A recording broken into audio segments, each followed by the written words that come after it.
Добро утро отново. Добро утро. Къде са тези хора? Пак ви виждаме на протестите. Социалните мрежи казват, че излизат, тук ги няма. И за това ще е така. Още много мъки чакат България. Аз от вчера говоря, че ние отдавна играем филма "Умира и трудно" и накрая ще вземем да умрем. Днес посрещаме първия работен ден за тази година на народните представители. Какво бихте им казали? Виждаме пак са скъпи автомобили. Бих им казала малко срам да имат. Да разберат, че трябва да дойдат тук и да кажат едно здравейте. Знам, че сте недоволни. Кажете от какво сте недоволни. Ще се опитаме да променим това, от което вие сте недоволни.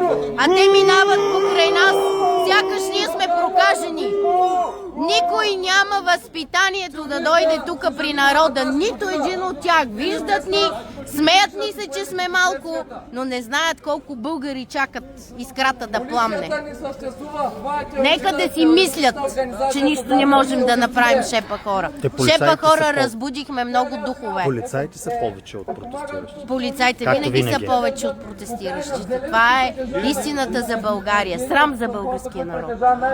Добро утро на вас. Винаги и вие сте на протестите. Защо сте вие тук днес отново? Бясна съм направо. Във Варна ви виждаме, в София. Навсякъде идвам. Има ли резултати? Моля? Има ли резултати от тези протести? Ами ще има резултат.